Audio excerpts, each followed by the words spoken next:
Hello, everyone, and welcome to Be Bold, Fierce, Unstoppable. I'm your host, Zach Lyotis. In today's podcast, we have Natasha Williams.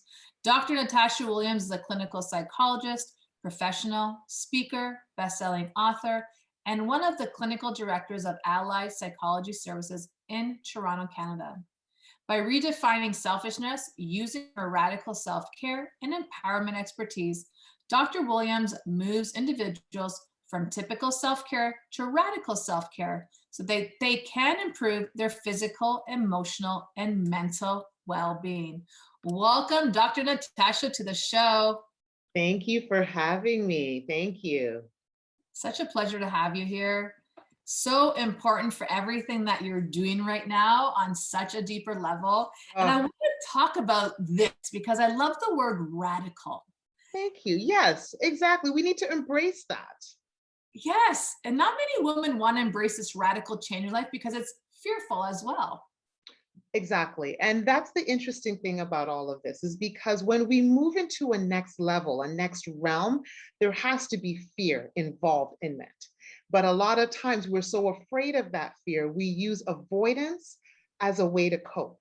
So we end up just avoiding what we fear. And then there's no way we can propel into our best self. We just sit in our mediocrity because that mediocrity, as much as it's not, what's the word? As much as it's not where we want to be, it's what we know. So we'd rather stay with what we know and stay in the mediocrity than get uncomfortable for a little bit, go into realms that we really don't know to actually see what's going to be at the other end. And so a lot of times we use avoidance as a weapon against us and we look at fear as the unattainable.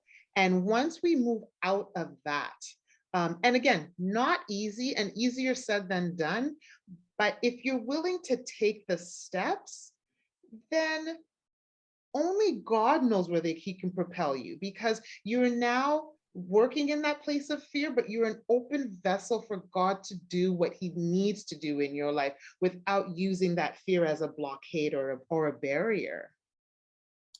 If you don't experience fear, your dreams are not big enough. I love that. And I've heard that before too. And that's true, because if you could attain it in your own strength, then it's not really a dream. If you really think about it, it has to be so far out of reach that you don't know how it's exactly going to get done. And you've got to lean on the power of God to get you to it, or to get it to you.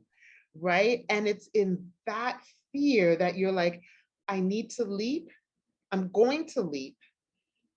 But you know what, God, I know I can't make it to the other side of the precipice, but I will get there somehow. I know you will figure out the way to carry me, because I know in my own strength I can't make it to the other side, but I know I will make it to the other side. So that's the faith that you lean on, right? So yeah, I don't know how I'm going to get to the other side, but I'll figure out a way through your strength, right? Oh, yes.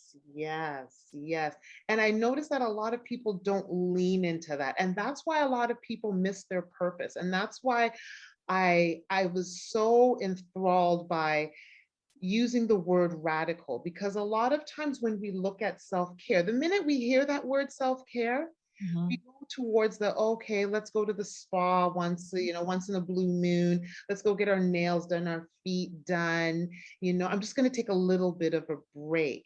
And it looks like we look at self-care as the exception instead of, what is actually gifted to us, or what is actually our birthright, is to make sure that we are taken care of holistically and that we put ourselves first. But a lot of times we're in this mode of, once in a while, this is my lot in life. And we settle for mediocrity. So I had to look at, what does it mean to go from just that typical, I'm going to get that massage once a week or whatever, which again, the action is not the bad thing. It's how we view the action. It's how we see it in our lives, and the guilt that's attached to it. Oh, I can't separate myself from my kids, and because I want to go to the spa. It's that piece versus the radical self-care. There's a whole mind shift Mhm. mindset shift that has to happen for you to start to embody that radical self-care. And I always talk about it in the framework of embracing selfishness. I need to Mhm. make sure that I put myself first. And Yeah. it's not to the detriment of others. It's literally so that I can be, according to Iana Van Zandt, self-full, Mhm. right? And once I'm self-full, then I can choose who I want to give my energy to. Mhm. And a lot of people don't think they have choice. Oh, but I have kids, I have a husband, and we still make those choices in terms of whom we want to give our energy to. Our womanhood is not defined Mhm. by this sacrificial lamb kind of foolishness that us as women that we've been dealing with for a long period of time, which I was guilty of. Right? We're Right. all guilty of it. We're all guilty of it. And that's why when you give from a cup that's empty or half empty, whichever way you want to look at it, your perspective of it, you're actually giving from a place that maybe you don't want to give from. And then all of a sudden you start complaining. You start saying that I'm exhausted. I'm always giving, giving, giving, and no one gives back to me because now you're playing this pity victim mode mentality. So radical self-care is really important. So I want to ask you this question. What does radical self-care mean to you? Radical self-care to me means I had to get out of that mold and that shell that I'd been indoctrinated with Mm. from birth. It was an indoctrination in terms of whom I needed to be as a woman and whom was dictating that to me. To be a woman, you had to be self sacrificial. You had to put yourself last. You had to put everyone else in front of you. And if you didn't sacrifice, there was something wrong with you, not with everybody else around you, but with you. If I wasn't bedraggled, hanging from a thread, then my womanhood was questioned. Well, you're not a real wife. You're not a real woman. You're not, taking care of this family. Something is wrong with you. And then if I try to take care of myself, oh, you're selfish. Why are you even thinking of yourself? This has to be done. Your family, your friends, your former in-laws, you're all of this stuff. So to me, radical self-care means I had to break out of that mold that was cased around me for almost 40 years. And once I broke out of that, to really see what the world had to offer me and what God had created me to do. Because all of these paradigms are social constructs. They're social constructs that have been indoctrinated in us to tell us how we're supposed to be as men, how we're supposed to be as women, all of this stuff. And if you don't follow that indoctrination or those societal rules, then you're seen as an anomaly. Mm-hmm. Something is wrong with you. You're not walking the path of the sheep. Mm. So what I had to do is understand is for me to live in my God-given purpose and to advocate for radical self-care, I had to get out of the path of the sheep Mm-hmm. and walk my own path, regardless of what the few in the herd were trying to tell me to keep me in the herd. Because the herd tries to believe that they are the majority and all they do is blow hot air. Mm-hmm. So you had to stop being the sheep and start being the shepherd. 100%. If I wasn't going to become the shepherd, I knew that my life on this earth was not going to be brought to its full potential. Not saying that I wouldn't have had a decent life, because I think blessings were still flowing through me, but it's like you're walking through this world with a ball and chain where you could still go forward, but you're impeded. Radical self-care, if we look at it from a metaphorical perspective, it's how do we break off that ball and chain so that you can walk in your purpose freely without dragging guilt, regret, negativity, all of that stuff behind you as you're aiming to walk in your purpose. And being enlightened by that as well. And I'm, and a lot of times Fortunately, unfortunately, but I'll say fortunately, it takes adversity for you to truly figure that out. So when I thought my life was going well, it took literally my world exploding in my face to really understand that that's not the life that I want for you, my child. This Mm. is okay, but the okay is not in the realm that I work in. I've created you for a higher purpose, and this mediocrity needs to stop. These people around you, you need them out of your life. I'm going to blow some ish up so that if you have to start over again, you're going to start from a way better place, because where you're at right now, you are sort of walking in my purpose, but there's people that are impeding, and I don't like when people are impeding my progress for you, my child. So cut off husband gone, cut off in-laws and everyone associated with them gone, cut off friends that were associated with my ex and whomever gone. Whomever needs to leave, because where I'm taking you, they are dead weight, and they will always be dead weight because their mind is dead. Can I get an amen? Amen. Amen. Woo! If you need to hear that again, for any woman that is going through separation, any woman that is thinking about divorce, any woman that feels that she's shackled to her past and to the old paradigm, rewind this. Close your eyes, listen to this. After dealing with women and helping women go through divorce, I've never been married, but let me tell you, I've been through many divorces.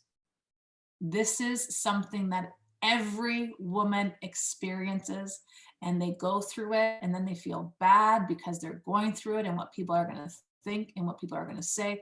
The thing is that who cares? Who cares? So for every woman, Dr. Natasha, that is going through this journey and, thinking about leaving their marriage or thinking about, and I don't want to say just marriage in typical, because divorce could be your marriage, it could be your job, That's it could right. be your mindset. For me, it was depression. Right, So right. when people are going through this and they're having a hard time for this radical self-care to put themselves first, what would you say like a couple of steps would be in order for them to step into that place much easier? Yeah. Well, I think the first piece that we have to look at, there's certain mindset pieces that we really have to acknowledge as we're going through this movement. The first thing is that we have to acknowledge that this is not an easy road. It's not that I have 2 steps for you and then after that, you're going to be off to the races. You have to be willing to embrace the discomfort. I had to get to a place, for example, for myself, where I said, I can start over again. It's not easy because a lot of times it's our mind that keeps us in that mediocrity. I've known the person for 20 years. I've built a life with them. I can't start over again. And the minute we start with that mindset, we keep ourselves in that mediocrity. I had to take a step back and say, I have breath in life. I'm here. Mhm. I'm here for a purpose. And what this person is trying to feed to me is not my purpose. I am willing to start over again. With God by my side, I am willing to start over again. I know it's not going to be easy. There's going to be bumps on the road. So I was also willing and ready to take the journey, understanding that it wasn't just a 1 month, 1 day journey. So mindset is going to be one of the first and foremost things. Understanding the journey is not going to be easy, but taking that step back and understanding, what is my life's purpose? Am I living in my life's purpose? But unfortunately, there are people that are actually hindering me from actually fully understanding my life purpose. So those were the things I started out with. The next thing in terms of that movement was to allow myself to have really good social supports and people around me, people that I knew would lift me up, people that I knew that did not want me to stay in that mediocrity. Now, I'm not talking about dependence. I was really talking about people that allowed me to open my eyes to see what was truly going on. Because a lot of times when you're in it, You will make excuses for the other person, for the situation. I bet you I can stay. I bet you I can, I can handle all of this crap that's being thrown my way. And I had to get to a place where, people were rallying around me and people were just like, you're better than this. And you need to believe that for yourself. So a lot of times people on the outside looking in give you extra perspective. So really lean on and look at the couple of people that are around you. And what's interesting is that when you start to sit in that presence, you can separate the wheat from the chaff. Mm-hmm. And that's what ended up happening, because once you have that clearer vision, the wheat stays strong, the chaff falls off. And those people fell off really quick. We knew where their alliance was. You could see their mindset. And I knew that these are people that I cannot bring into my next level of my life. And the other thing is that, as a side note, we have to do that all the time, because some people who were the wheat can then sometimes become the chaff when you are elevating to your next levels, right? So that was another piece that was important. I know sometimes women will sit and say, again, I'm going to be by myself. I'm never going to find somebody again. So again, they make all of these excuses. And I had to get to the place where I was able to say, I stepped out of my comfort, B, putting myself around other people, and C, being able to say, what do I really want to do? Mm-hmm. What do I really want to do in my life? Where do I want to go? What were the desires of my heart that I was stifling? So I had to, so what for myself, the separation was important for me. I was able to move back home. Thank God for home, right? I moved in back with my parents for a while. And for some people, there's shame in that. It's like, oh my gosh, I got to move back. I'm 40 years old. I got to move back. The only person that is shamed is you if you decide, because no one else is looking at you to say you're 40 years old and you're, whatever. So you think other people are looking at you, you're giving other people's supposed opinion too much weight. Mm-hmm. I went home, and in going home, I was able to sit and reflect, meditate, and actually hear what God was saying versus religious doctrine that was taught to me. There's the difference right there. A lot of times, depending on your religious upbringing, it depends on, what your affiliation is, but a lot of times people stay in that mediocrity. And a lot of people in my circles, in Christian circles, will stay because the Bible says divorce is a sin and I can't leave. And then being raised in a Caribbean home, we talk about and joke about the Caribbean marriage where you never divorce. Two people will stay in the same house and be blasted miserable, or they'll never legally divorce, because God forbid I have that marker, but they'll separate and have two completely different lives. That's not what God wants for me either. Mm-hmm. I need to be separated from that spirit, from that negative energy, from that demon. Let's even just go there, okay? I need to be completely separated from that demon so that I can, excel and live in my higher purpose. So in saying all of that, that separation and time apart and away where I wasn't even in a relationship was of the utmost importance, because that separation allowed me to really hone in to my deeper purpose and then make the moves necessary. As hard as they were, as challenging as they were, I knew that if I decided to remain patient, that I would be fulfilling my destiny versus feeling that I was living a life of being stifled every day. So just to recap, I think mindset is first, social supports are going to be second to separate the wheat from the chaff. And third, I think it's really being able to get that separation, one way, shape, or form, from a physical perspective, so that you can be with yourself on a spiritual perspective to really gain that clarity. Because a lot of times when you're in the mess, you can't get that clarity because you're so involved in the mess. Yeah. When you're in the mess, you can't see the mess. That's right. When you're in the mess, you can't see the mess. I like that you said you went back home, because that was your period of resetting yourself. Yes. That was a reset. What do you think self-worth has to do with this whole radical self-care, self-worth? Mhm. Self-worth is of the utmost importance, because if you do not believe you are worthy of God's best, then what you'll do is you'll settle. You just absolutely settle. You have to get to a place where you understand that, you know, as you know, everyone has their preachers that they listen to, but I know for some people that listen to Joel Osteen, he says it, I'm fearfully and wonderfully made. Mm. If I truly do not believe that, I don't have self-worth. I don't believe I'm worthy of all of the things and the blessings that God has for me.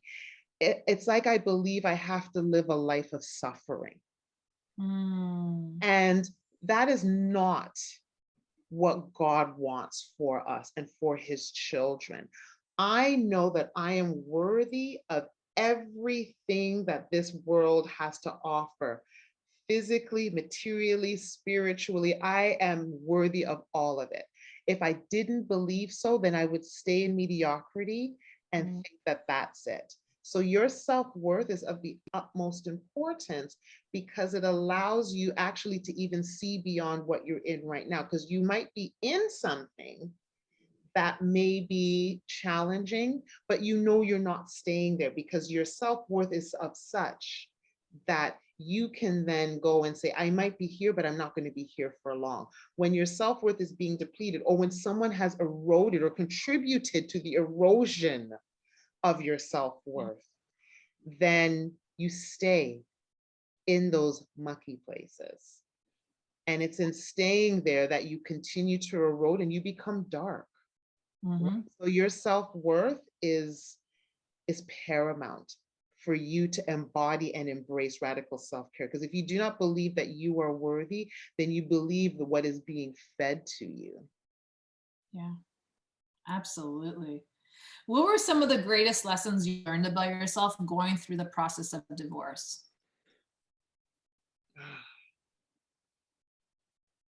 My goodness. I'm, it's so interesting, because I always thought that I was, a strong, powerful woman, even in the marriage. So I had this space where, look, I'm the doctor, I have a clinic, you believe you have this, you have this great husband, I have such a great life, or so I thought. But what was interesting is that as I look back and going through this process of divorce, I know I was trying to make myself small to help his self-esteem. I Mm. was I was muting myself. As much as I said I'm a doctor or whatever, I also knew that he was intimidated of me and his self-worth was compromised. So what Mm. I thought I would be doing as a, doting wife and everything is I would suppress what God had in me so that he didn't feel that he was less of a man, Mm. right? So Ooh, deep. So I sat there and I Whew. suppressed who I was, um, even with everything that I was doing. And people were seeing what I was doing. They're like, oh my gosh, you're doing so much. You're doing amazing things. But I had to sit there and suppress some of that because I didn't want his ego to take a hit, right? So I was taking responsibility, holding on and babysitting his fragile ego for the sake of this marriage. The divorce process helped me to understand that his ego is always going to be fragile because his ego is external. He needs external accolades to feed his ego. He does not have self-worth because his self-worth is predicated on material things or external things to make other people see that he's a man. The big house, the fancy car, the kids, all of that stuff. He needed all of that to prove his self-worth and to prove to others that he is a man. So because all of your stuff is external, there's no way that your self-worth can actually, because your self-worth is honed in from inside.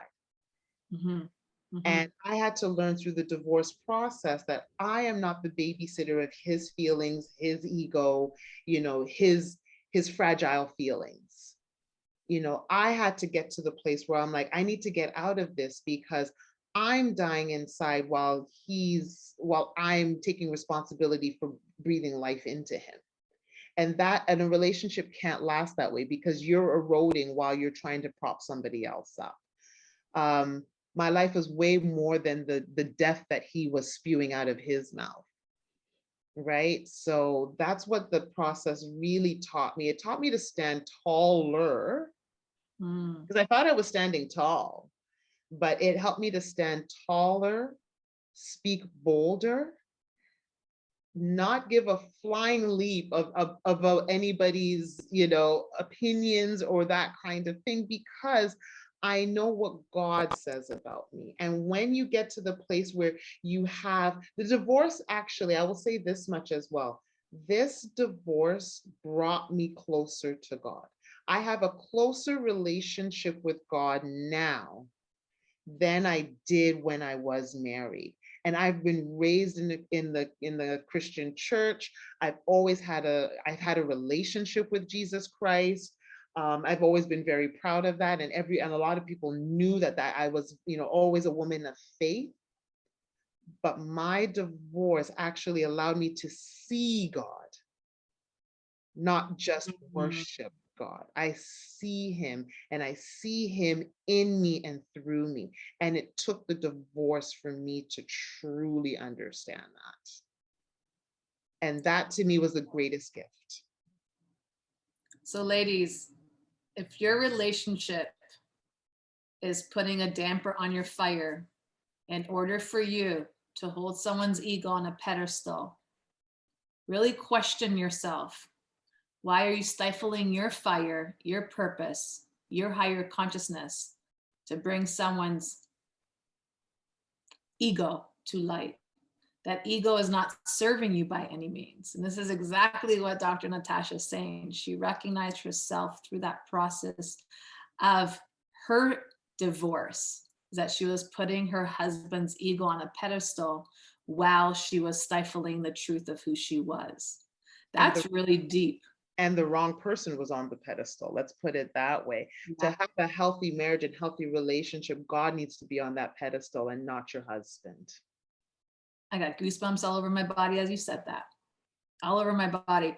And that's the thing. So how did you marry, as a psychologist, doctor of psychology, and being raised in the Christian church, we all go through this. I was raised Orthodox, but I always said, God is everything. So whatever race or religion you are, I am that I am. So how were you able to marry the both psychology and Christianity together to really embrace your truth? I think that's an amazing question, because I think the way to marry the both is I had to disrupt it. I have to disrupt the both, right? And the reason I talk about disrupting both psychology and Christianity is because there is a way that we see both that, again, I always use the word indoctrinated, because I don't believe that the way that we've been indoctrinated to see psychology and to see Christianity is actually the true way. So to actually marry the two, I had to look at what is this typical paradigm that we use in psychology and in Christianity, and how do I blow things up? How do I challenge it? So what I had done first and foremost, once I was able to, you have to set yourself first, before you're there disrupting everyone else's peace. So, I had to make sure that I was set first and understood what my relationship was with God and is with God. From there, I would go into the churches, and we used to, again, blow stuff up because they have such a negative stigma regarding mental health, mental illness, those kinds of things, and how they see those things. They actually cause more harm than good. And what I did is, if anytime I was in the church, I would call them to task. If this is supposed to be a place of spiritual healing, but what you're doing is breaking more souls, then how is this supposed to work? And how is this actually walking in the path of Jesus Christ? And some were ready to hear it because they knew that the church was part of the problem when it came to mental health and those kinds of things. And some were not. And I'm like, you know what? That's fine. When you're ready to hear it, you'll figure it out. But the way that I married the two is because I had to understand who I was as an individual, that I didn't have to separate myself to bring Dr. Natasha in the room, the whole Dr. Natasha, including my Christian self, including my relationship with Jesus Christ, can be in the room and can be a healer, without compromising what a lot of westernized philosophies of psychology are. Because if we truly think about it, when we have to disrupt things, we're disrupting the westernized ideology of psychology. Mm-hmm. If we look at psychology on a national global realm, spirituality, deity, God has always been a part of healing. But in Western psychology, they choose to push that aside. So if we're able to marry all of that, then your true being comes in, and your true being comes in to heal. So if I wasn't marrying that, if I wasn't setting that example for myself in terms of marrying who I am as the doctor, as the psychologist, as the Christian woman, then how can I elicit healing if I'm not fully healed? Because remember, hurt people hurt people. Mm-hmm. Mm-hmm. So if I'm not settled in understanding and knowing who I am, the whole person that I am, then I can't heal. So what I was doing in the past, I understood it was healing. We're not saying that westernized psychology is just all crap, but I think what we have to understand is that, I'm not going to compromise or ask clients or ask myself to take a part of me out of the room so that I can facilitate this, this half healing. I'm on this earth to facilitate full healing. Mm. That includes bringing my whole self into the room and me asking of the client to bring their whole self. I actually, just a quick story, I had one client where they came into my office and they had already had a very typical course of what we call cognitive behavioral therapy with a therapist, going through the modules. And she then came to me because I was doing a more culturally relevant cognitive behavioral therapy. But at the end of the day, she was very steeped in her Christian faith. But she felt that she couldn't talk about that with her previous session because she felt that there was no room for it. So she was going through the motions, going through the homework every week, but not really bringing her true self because she felt intimidated to talk about her faith, what her faith meant to her, how it's been impacted as a result of sort of her changes in her mental health. So if you're not bringing that into the room, how am I supposed to elicit full healing? So I asked her to bring that into the room. What is it about your faith? And using her faith and how she practices her faith as a way to facilitate her healing. So how is it that you pray? How is it that you study your Bible? What can we do to incorporate that into your healing practice and your healing journey? That's where she got her healing, versus I need to separate this because psychology doesn't allow me to bring my religion or to bring my spiritual practice into the room. So, but if I'm not ready for that, if I'm broken, then I'm in no space to fully heal anybody for that matter. It's a full embodiment of everything, right? Having that full embodiment of the doctor, the psychologist, the Christian, the truth of who you are, all in one. Because like I said, I am that I am. I am everything. I am not parts, bits and pieces. Mm-hmm. And that's what I find, like, even in church, I always say I have so many people that preach the gospel to me, and I mean, we know each other, and I'll sit there and preach God. I say, you guys go to church on Sundays and preach God, but you come home and hang out with Satan. Mm. People look at me, they're like, what does that mean? I said, well, you're telling me God's here and Jesus is there, but yet next thing you know, 15 minutes after you walked out of church, you're afraid of, I don't have enough money, and how am I going to do this, and what does that mean? So I say that, I call that Satan, and I do have a relationship with Satan because Satan is a teacher. Satan is also a guide, and there's no good or bad right now. However, when we learn from our fears, when we learn from our self-doubt, when we learn from a limitation, we raise the bar to have that full embodiment of our truth. That's And right. people have this misconception, and I have a few workshops coming up talking about this. They have a misconception of what I call the ego. I call my ego Satan. We have a great relationship, right? So there's a love-hate between my ego. But when I say, yo, Satan, get out of my way, I don't have Right. time for you today. Right. It gives it a different definition to say, yes, I am walking on the path of righteousness. I am walking on that path of full embodiment, because nothing is perfect. No one is perfect. I don't claim to be Jesus Christ, even though sometimes I do. I'm Jesus. Yes, you are Jesus, because Jesus is inside of you. Right. So Hear it. that's the whole thing, is that I wish church would teach spirituality. And I've been, to monasteries. I've had these conversations. I've been kicked out of a few places where people would be really shocked. And maybe one day I'll express that, but I've been kicked out of places where you think they welcome people in, but they told me it's time for you to leave. Oh yeah, Jesus is up in this place. Let me tell you, can't handle the truth. But it's so interesting. The minute there's a little bit of discomfort, right? I got that. What I was saying at the beginning, you use avoidance. You know what? Kick her out of here, because she's disrupting stuff and she's making us uncomfortable, and we don't want any part of that. Yeah. And I questioned Christianity on many different levels when it came to that. And I got kicked out of a nunnery. I'll just tell you all. Nunnery. I got kicked out of a nunnery because I was asking questions of God, and it was uncomfortable. And they asked me what I did. And I didn't tell them the truth of the work I did. I told them I was a nutritionist, but I had this little incline to really get deeper in with God. And they said, you could leave now. And I said, okay. So you can't handle the truth because you're not teaching the truth. And that's the problem in here, great. And this is, I've been kicked out of there. And then I went to a monastery in Arizona. I was told not to do the work that I do because it wasn't given to me by God. It was given to me by other spirits, and it wasn't the right work. I could write books of the things that happened in my life when it came to this type of work.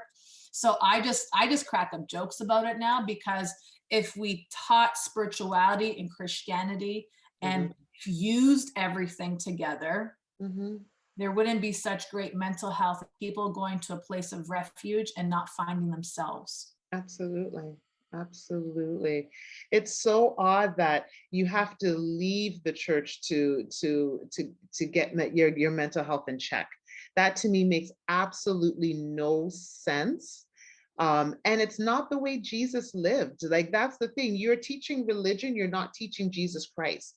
That to me is a completely, so that if we think about it, that's how the Pharisees lived in the Bible. The Pharisees were the most religious people. They held every religious rule. They dressed in a certain way, so everyone believed that they were of such a certain high standard. And even Jesus can see right through the Pharisees and basically says, your heart ain't clean at all. You may wear the cleanest white robes and have all of this, all of this stuff, but your heart is not pure. And I find that a lot of the churches are very similar to the Pharisees. They teach all of this stuff, but don't have a relationship with the way Jesus Christ walked on this earth. Not at all. So once you actually, and that's why I think spirituality and Christianity, they shouldn't even be separated in the first place. They are actually one. That's what Jesus Christ had taught. But a lot of times spirituality has been taken out of context. It's been removed.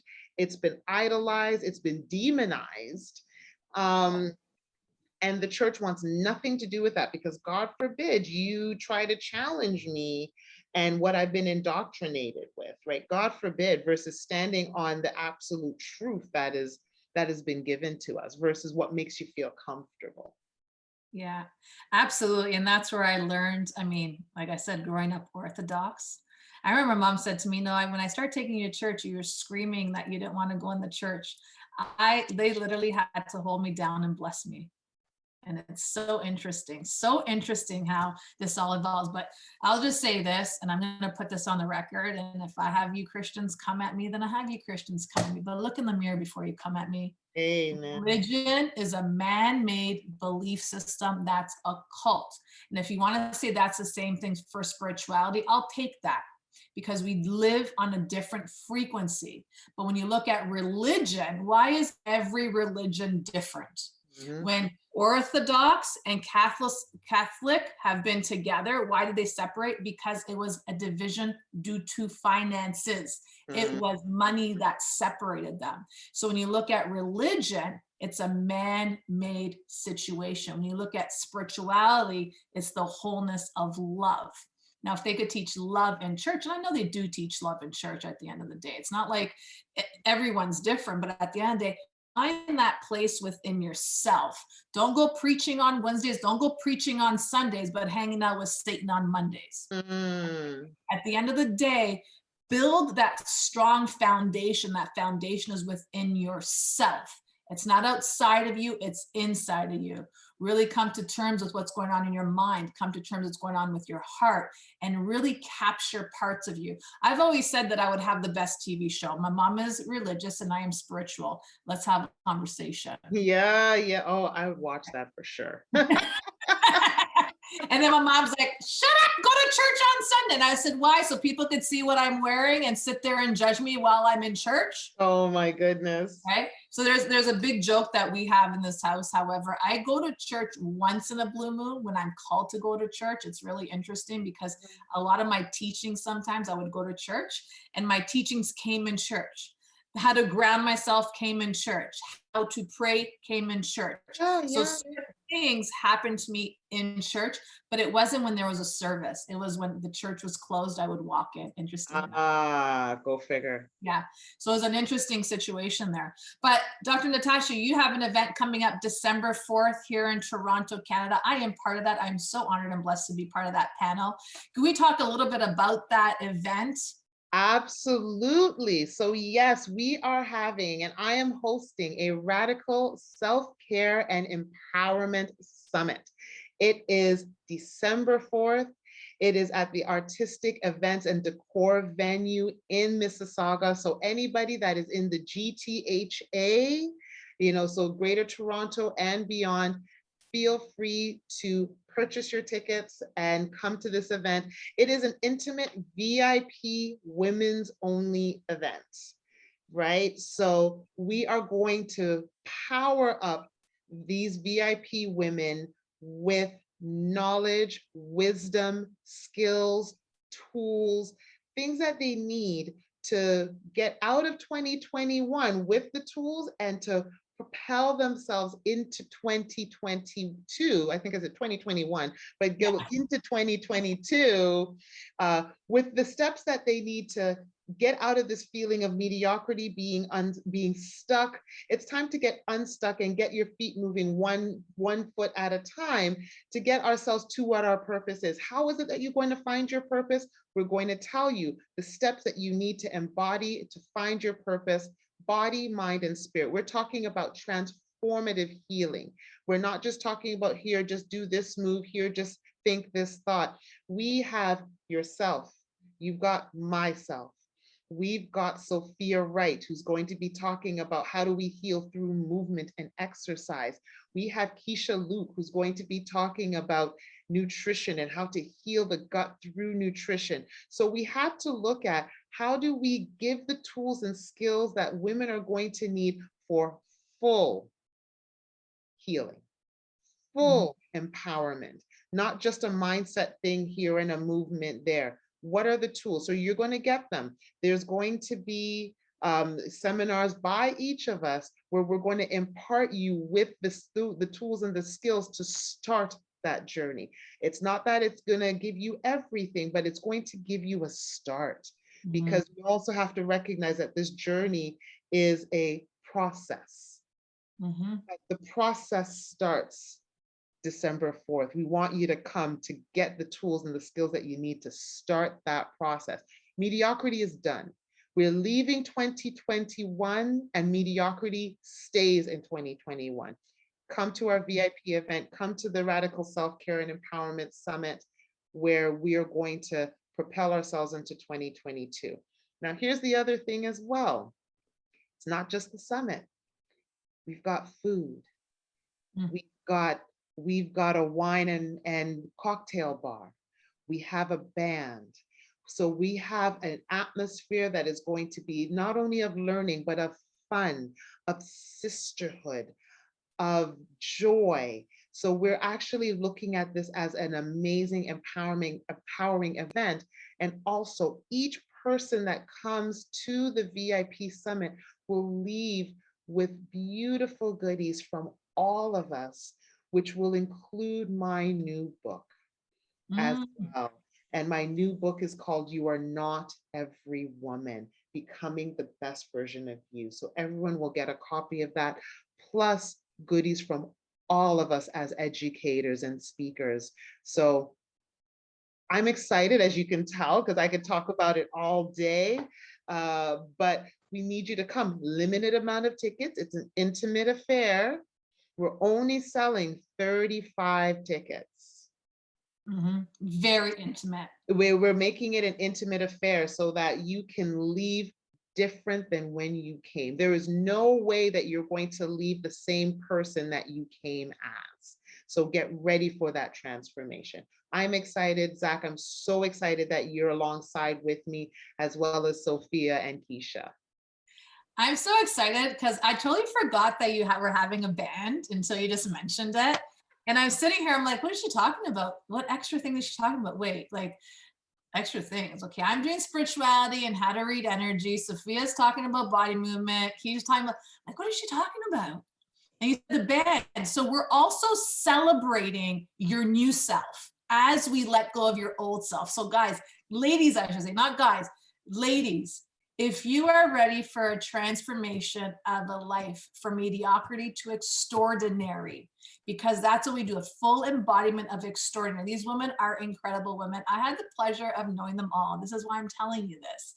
If you are ready, or when you are ready, you can get a hold of all of us, but if you're ready, December 4th, at the end of the day, come join us. Everything's going to be in the show notes below. The link's going to be in the show notes below, because you're going to walk in one way. You're going to take off layers and layers of whatever you're holding on to, the old self, the undeserving self, the limited self. As Dr. Natasha was talking about her journey, she had to let go of layers of her to find her radical self-care, her extraordinary self.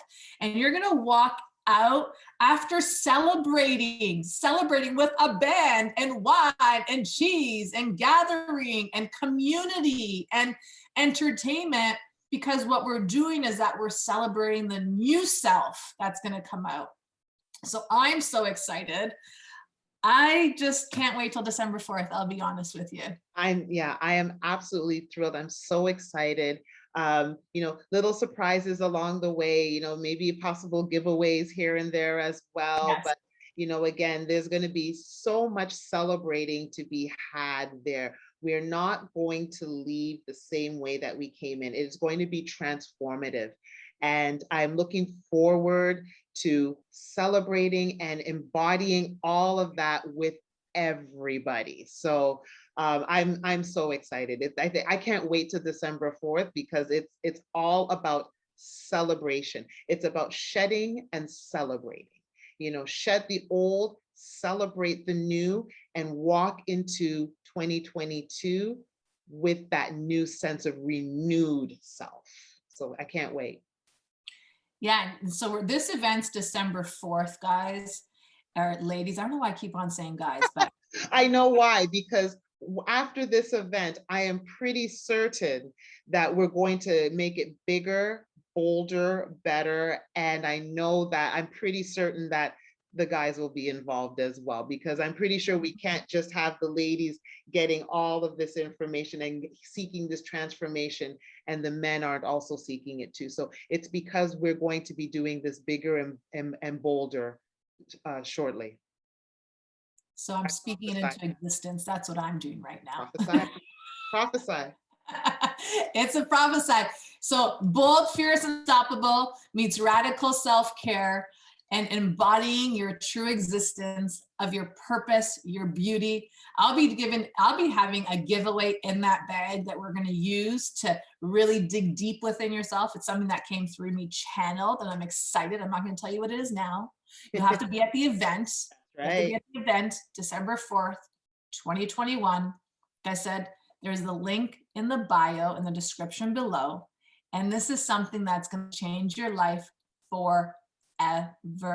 Give me 3 things every woman that's going to show up, what she's going to expect when she walks out. She's going to walk out with power, praise, and poise. I don't know, those 3 words, they just came to me right now. Power, praise, and poise. And the reason we have those 3 P's is because that's what's going to allow you to pull yourself up, walk strong, walk tall, and continue to walk. It's not just getting those tools and then slouching back down. Power, praise, and poise. That's going to be the keys that you're going to walk out with, so that you can find and know your purpose and walk in it. Power, praise, and poise. Wow, that's powerful. Anything else that you want to leave our audience with before we go? If nothing else, what I want to tell everybody is that you are worthy, you are loved, you are radical. Embrace being radical, because it is in embracing radicalism that you will walk in your true purpose. And your true purpose may ruffle a couple of feathers, but let them be ruffled, because what happens is that as you ruffle other feathers, your feathers and your wings start to spread and you begin to soar. So again, just embrace all who you are, who you've been created to be, because we are on this earth for a purpose, and do not let others aim to stifle that. We're radical, we're bold, we are amazing, and we are worthy of everything that we have been created to be. I love it. That's what I call bold, fierce, and unstoppable. That's what I call bold, fierce, and unstoppable on so many levels. Dr. Natasha, thank you for being on the podcast today. Thank you for once again for having me as one of the panelists in this incredible event. I wouldn't miss it for the world, because I know how amazing it's going to be.